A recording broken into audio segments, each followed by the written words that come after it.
इन प्रयासों की असली शक्ति आप जैसे बिजनेस लीडर्स हैं। आपकी ऊर्जा, आपका इनोवेशन और आपका एम्बिशन, यही हमारे संयुक्त भविष्य को आकार देते हैं। फ्रेंड, पिछले 11 वर्षों में भारत में जिस स्पीड और स्केल के साथ हमने बदलाव किए हैं वह अभूतपूर्व हैं। रिफॉर्म, परफॉर्म एंड ट्रांसफॉर्म, इस सिद्धांत पर चलते हुए भारत तेजी से विश्व की तीसरी सबसे बड़ी इकोनॉमी बनने की ओर आगे बढ़ रहा है। और 11 वर्षों की इस रिफॉर्म यात्रा में हम न थके हैं, हम न रुके हैं। हमारे संकल्प पहले से ज्यादा मजबूत हैं और हम लक्ष्य की दिशा में बड़े आत्मविश्वास के साथ बहुत तेज गति से आगे बढ़ रहे हैं। जीएसटी में नेक्स्ट जनरेशन रिफॉर्म और कंप्लायंसेस में कटौती, ऐसे कदम उठाए गए हैं ताकि ईज ऑफ डूइंग बिजनेस को बढ़ावा मिले। डिफेंस और स्पेस को प्राइवेट सेक्टर के लिए खोल दिया गया है। इससे इन सेक्टर्स में नए अवसर बने हैं। अब हम सिविल न्यूक्लियर सेक्टर में भी नई संभावनाओं के द्वार खोलने जा रहे हैं। यह केवल एडमिनिस्ट्रेटिव रिफॉर्म नहीं, बल्कि माइंडसेट रिफॉर्म्स हैं। इन रिफॉर्म्स के पीछे एक ही संकल्प है, विकसित भारत। फ्रेंड्स, कल और आज आपके बीच बहुत ही उपयोगी और सार्थक चर्चाएं हुई हैं। मुझे खुशी है कि भारत और रूस के सहयोग के सभी क्षेत्रों का इस बैठक में प्रतिनिधित्व किया गया है। आप सभी के सुझावों और प्रयासों के लिए मैं आपका हार्दिक अभिनंदन करता हूं। मेरी ओर से हमारे सहयोग को आगे बढ़ाने के लिए कुछ विचार आपके सामने मैं रखता हूं। पहला, लॉजिस्टिक्स और कनेक्टिविटी के क्षेत्र में आज की बैठक में राष्ट्रपति पुतिन और मैंने हमारे कनेक्टिविटी के पूरे पोटेंशियल को रियलाइज करने पर बल दिया है। आईएनएसटीसी या तो फिर नॉर्दर्न सी रूट यानी चेन्नई व्लादिवोस्टोक कॉरिडोर, इन पर हम आगे बढ़ने के लिए प्रतिबद्ध हैं। जल्द ही इस दिशा में प्रगति होगी। इससे ट्रांजिट टाइम घटेगा, कॉस्ट कम होगी और बिजनेस के लिए नए मार्केट्स खुलेंगे। डिजिटल टेक्नोलॉजी की ताकत के साथ हम कस्टम्स, लॉजिस्टिक्स और रेगुलेटरी सिस्टम को वर्चुअल ट्रेड कॉरिडोर से जोड़ सकते हैं।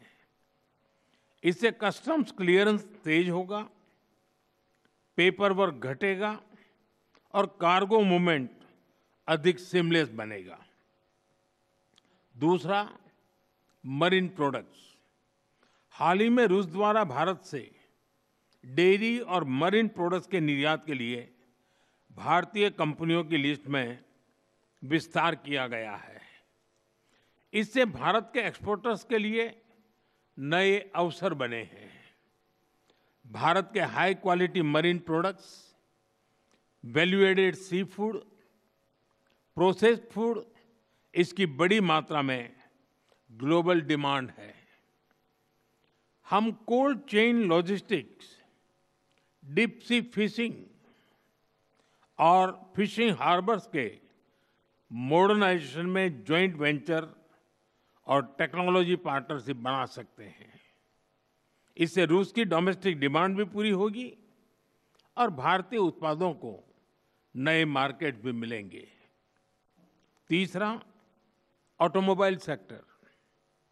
Bharat affordable, efficient EVs, two wheelers और सीएनजी मोबिलिटी सॉल्यूशंस में आज ग्लोबल लीडर है।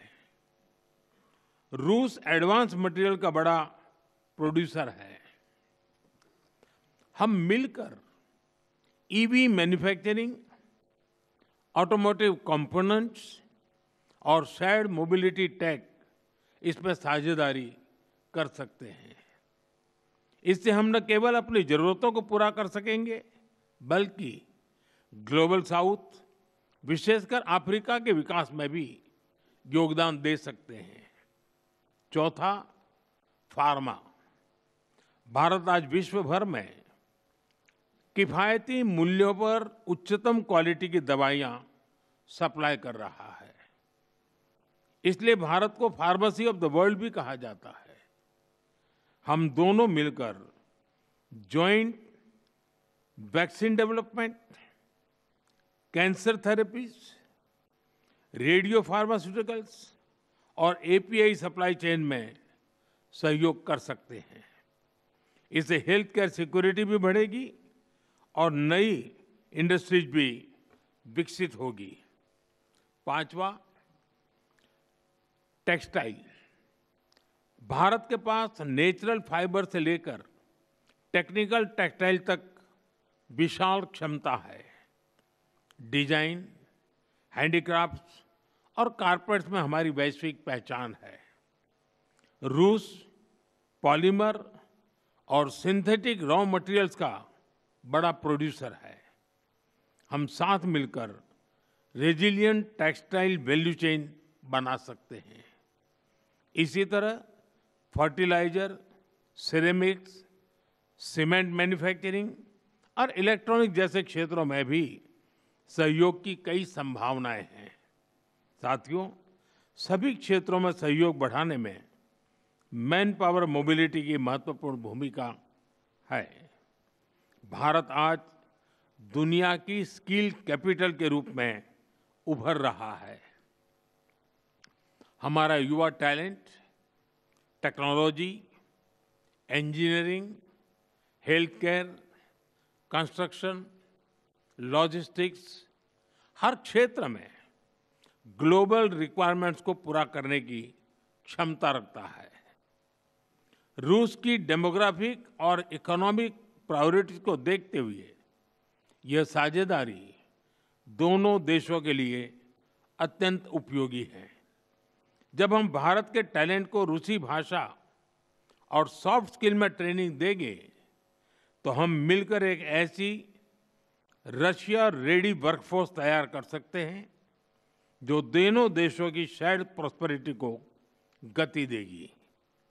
फ्रेंड्स, आज हम अपने दोनों देशों के नागरिकों के लिए टूरिस्ट वीजा पर कई अहम हमने फैसले लिए हैं।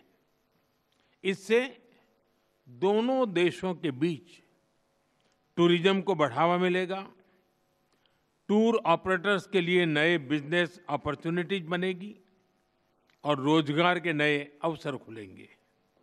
फ्रेंड्स, आज भारत और रूस को इनोवेशन, को प्रोडक्शन और को क्रिएशन की नई यात्रा पर साथ चल रहे हैं।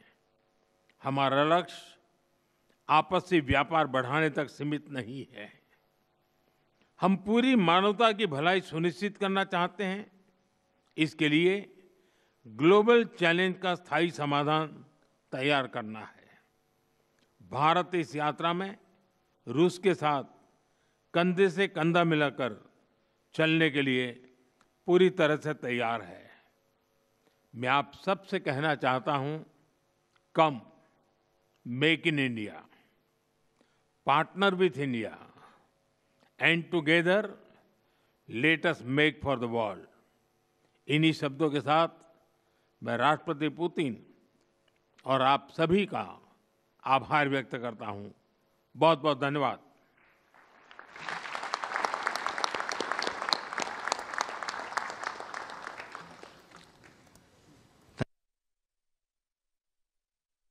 नरेंद्र मोदी संबोधित कर रहे थे एक प्रेस कॉन्फ्रेंस को, जहां पर प्रधानमंत्री नरेंद्र मोदी ने कई पॉइंट सामने रखे।